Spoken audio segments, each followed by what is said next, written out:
Welcome, everyone.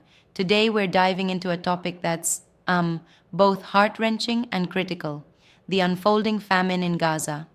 We're talking about a scenario where starvation is no longer a distant threat, but a daily brutal reality, with aid routes becoming dangerous zones. It's something that Yeah, really shakes you.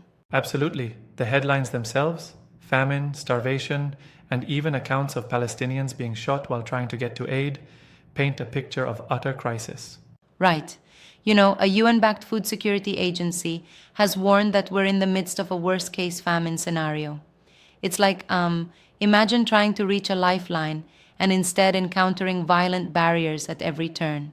It's hmm almost surreal until you see the reality on the ground. And it's not just about food, you know?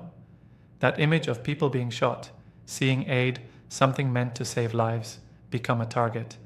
It shows a conflict where the humanitarian lines are, well, completely blurred. Exactly. It's like the very act of survival becomes a battleground.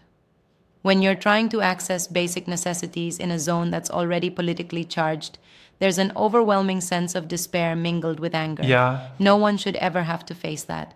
it really makes you wonder about the effectiveness of international pressure, doesn't it? Here we have mounting pressure on Israel to allow more food into Gaza, yet the measures seem to fall short. True, and in many respects, this situation is a double edged sword. On one side, there's the clear moral imperative to provide humanitarian aid. On the other, the security narrative is often used to justify harsh measures that end up harming Right. civilians. It's a conflict of priorities that has real devastating human costs. And when you think about the language used in these reports, worst case scenario famine, it really forces the world to confront the severity, doesn't it? The urgency is almost palpable. Absolutely. The language is powerful because it's not hyperbole. It reflects a reality where millions are at risk of dying from starvation while also being caught in violent confrontations. It's like a ticking time bomb in the middle of a humanitarian crisis. It brings home how hmm delicate and dangerous the balance is. And what's especially tragic is that attempts at accessing aid, which should be a matter of life and death, instead become life threatening endeavors. That in itself is a failed promise of global humanitarian support. Right, and the backdrop here is such a complex political landscape.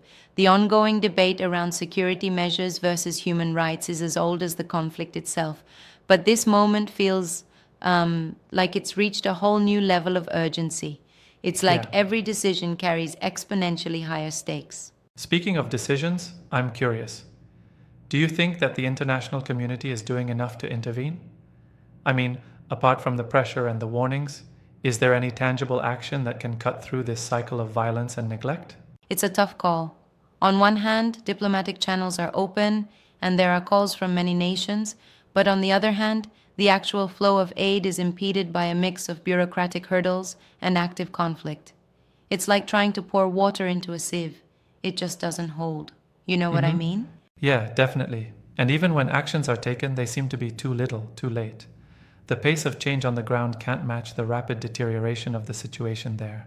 Exactly. I mean, we're witnessing how the blockage of aid and strict control measures effectively worsen the crisis. It's like building a wall around a drowning person under the guise of protecting security when what they really need is a rescue tube. That's a strong image, and it really captures the irony. Security measures that are meant to protect can end up causing these tragic, irreversible consequences. Yeah, and here's the kicker. Beyond the immediate tragedy, there's a systemic issue. The international community keeps calling for more food, more help, but then political deadlocks leave people in limbo. It's almost like a hmm cycle that never ends. Right. And that cycle raises a critical question. What long term solution exists to break this loop of crisis? It seems like every emergency measure we put in place only postpones an inevitable recurrence. True, there's a need for deeper structural change. We have to ask ourselves whether patching up the symptoms is enough. The root causes, years of conflict, institutionalized blockades, and political impasses, are not being addressed effectively. And that's extremely Yes, concerning. some would argue security is paramount and that these measures, harsh as they are, have to be balanced against threats. But when the cost is measured in human lives, I think we have to challenge that rationale head on. I totally agree. While national security is important, it cannot come at the expense of innocent lives. The framework that allows aid to be weaponized is fundamentally flawed. Don't you think so? Absolutely, and it's exactly this disconnect where moral imperatives clash with political agendas that leaves me a bit frustrated. There's just no excuse for denying life saving aid to those in need. Yeah, and it also leads us to consider the critical role of media in all this. Outlets like CNN are putting a spotlight on these issues, making sure the world sees not just statistics, but the human tragedy behind them. Those Right. visual stories are hard to ignore. Definitely. When you hear phrases like worst case scenario famine paired with real harrowing images, it forces policymakers and us to confront the reality. It's no longer an abstract debate, it's about lives at risk. And yet, even with such compelling reporting, there's always a risk of the narrative becoming politicized or oversimplified. Sometimes the nuances, like the underlying political and historical factors, get lost. It's a delicate balance to strike. Yeah, I can see that. It's important to focus on the ground reality while also exploring those systemic issues so that we don't end up just reacting, but actually preventing future crises. Exactly. The weight of this crisis impels us to look for sustainable solutions, ones that address the blockade on aid, create secure corridors for humanitarian relief, and maybe even open the door to a political process that resolves these deep seated issues. It's a Yeah, tall order, but a necessary one. yet there's always a debate about whether such comprehensive measures are politically feasible. Some might say, sure, we need innovative diplomacy, but is that really likely given the entrenched interests on all sides? That's a fair critique. The political gridlock is a serious obstacle. It's like trying to steer a massive ship with a broken rudder. No matter how hard you try, you're just not going to change course quickly. It's a poignant analogy. It is, and it reflects the broader issue. Temporary fixes versus permanent solutions. The international pressure has to evolve from urging immediate aid to instigating long term reform. Exactly. And that change has to come from both within the region and from global actors. Every delay, every obstacle in the pathway of aid just deepens Yeah. the crisis. Each delay means more lives lost. And as distressing as this is, the ongoing dialogue, both in political circles and in the public sphere, is crucial. Without sustained attention and, more importantly, action, these warnings might become accepted as the tragic norm. Right, but sometimes I worry that continuous exposure to such dire news can also lead to a sort of desensitization. People might over time start to see this as just another headline rather than a call for radical change. That's a challenging dynamic in media today. Exactly, and that's why conversations like these matter. We need to keep urging for a response that sees beyond the spectacle, one that confronts the injustice head on and pushes for meaningful reforms. Yes, and it also reminds us that every human life is at stake here. The framing of this crisis, famine, starvation, violence, is not just a news story, it's a continuing humanitarian disaster. That urgency is what we hope spur decisive Right. action. And while the challenges seem monumental, even small incremental enhancements in aid delivery or increased diplomatic engagement can make a world of difference. Every life counts. Absolutely.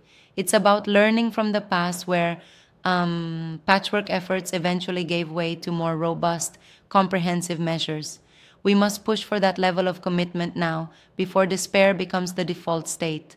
I hear you, but I do wonder if, in the midst of all this bureaucratic inertia and political maneuvering, the real solutions will ever be implemented. It sometimes feels like we're stuck in a loop, a cycle that's just too hard to break. I get that, and it's a fair challenge to the current approach. Yet, recognizing the problem is the first step to change. The catalyst here, this dire warning from a UN backed agency, should awaken global resolve. Right. We just hope that resolve translates into action soon. And I guess that's our takeaway. The international community must not let rhetoric replace responsibility. We have to ensure that every pathway for humanitarian aid remains open, and every step is taken to protect civilian lives. Exactly. As we wrap up our discussion, it's crucial that these conversations prompt actions, not just headlines, but tangible changes on the ground.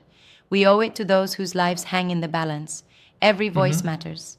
Absolutely, and keeping this dialogue alive is essential to ensuring that decision makers keep the human cost at the forefront of their strategies. It's a call to not only witness the crisis, but to actively work to resolve it. Right. And while the issues are complex, the underlying truth remains simple. No one should die from hunger or be endangered while seeking help. Let's keep that at the center of the conversation and push for real systemic change. Well put. Thanks for this thoughtful exchange. Hopefully, through continued dialogue and action, the international community and local leaders can turn the tide on this tragedy. Till next time, stay engaged and keep questioning.